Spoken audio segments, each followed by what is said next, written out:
ব্যস্ত এই কলকাতা শহর। রোজকার যানজটের মাঝখানে অনেক কিছুই আমাদের আড়াল হয়ে যায়। যে ঘটনা অতি সামান্য, অতি ক্ষুদ্র, তাদের চিরকালই আমরা এড়িয়ে চলি। আচ্ছা, আপনাদের সবার মনে আছে 3 ইডিয়টস ছবিটির সেই কলেজের প্রিন্সিপালের ছেলেটির কথা, যে কিনা সাহিত্য পড়তে চাইতো, কিন্তু পারিপার্শ্বিক চাপে তাকে পড়তে হলো সায়েন্স, এবং যথারীতি তার পরিণতি আত্মহত্যা। দাঁড়ান, ওই ছেলেটিকে দেখতে পাচ্ছেন? পিঠে ব্যাগ, কলেজ স্টুডেন্ট মনে হচ্ছে। দাঁড়ান তো, দেখা যাক।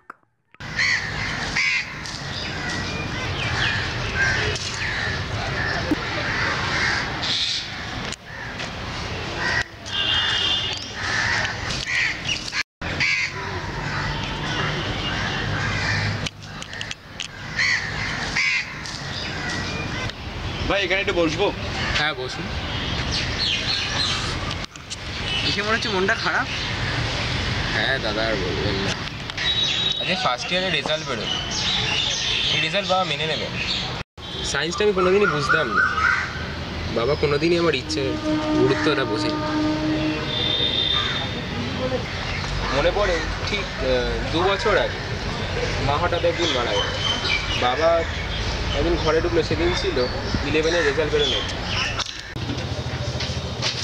এটা কি বাবু? তুই পড়াশোনা করলে কিন্তু কিছু হবে না।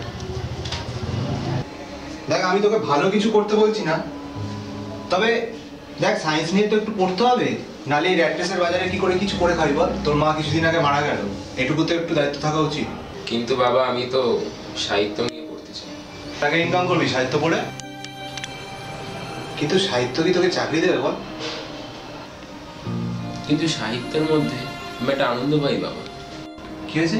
লেখক হবি? কত টাকা রোজগার করবি তুই? কত টাকা রোজগার করবি?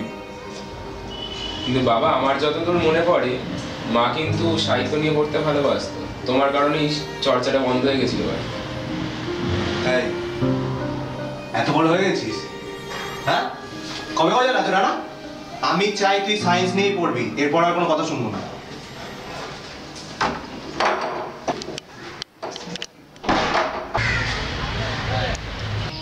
তারপর কি করলে?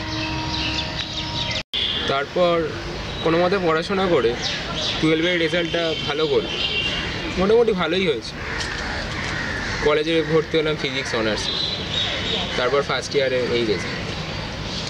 তার মানে যা তোমার অবস্থা দেখে বুঝতে পারছি তোমার ভালোবাসা ছিল সাহিত্য, তাই তো? হ্যাঁ। কিন্তু পারিপার্শ্বিক চাপে তোমাকে বিয়ে করতে হলো সায়েন্সের সাথে, কিন্তু সম্পর্কটা তাও একটু টিকে ছিল, কিন্তু এখন ডিভোর্সের একটা পরিস্থিতি। বই জানি না কি হবে বাড়িতে। চিন্তা করো না, যাও না, বাড়ি ফিরে যাও না, সব ঠিক হয়ে যাবে। বাবার ফোন, কথা বলে। হ্যাঁ বাবা বলো। কোথায় তুই? এই তো বাবা, এইখানে। কলেজ থেকে বেরিয়েছিস? হ্যাঁ হ্যাঁ হ্যাঁ। শোন, একটা কথা ছিল। হ্যাঁ বলো। শোন, তোর বন্ধুর থেকে আমি জানতে পারলাম তোর রেজাল্টের অবস্থা। আর তোকে আমার স্বপ্ন পূরণ করতে হবে না বাবু, তুই নিজের স্বপ্ন পূরণ করবি। আর তুই বাড়ি ফিরে আয়, তুই সাহিত্য নিয়ে পড়বি, তোকে একটু বাধা দেবে না, তুই বাড়ি ফিরে আয়। হ্যাঁ হ্যাঁ বাবা, আস। ঠিক আছে।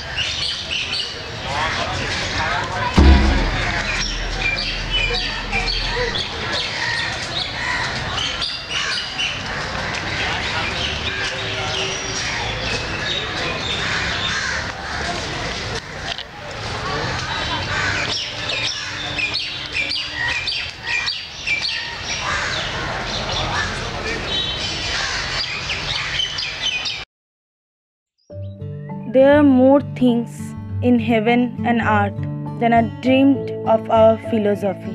বিবেক, এই সত্তাটি বড়ই অদ্ভুত। মানুষের মনের অগোচরই মানুষকে সঠিক পথের দিশা দেখায়। ক্ষণিক সময়ের অবকাশে তার উপস্থিতি জীবনের মোড় ঘুরিয়ে দেয়, ঠিক যেমন এই ছেলেটির আত্মপ্রকাশের ঘটনা।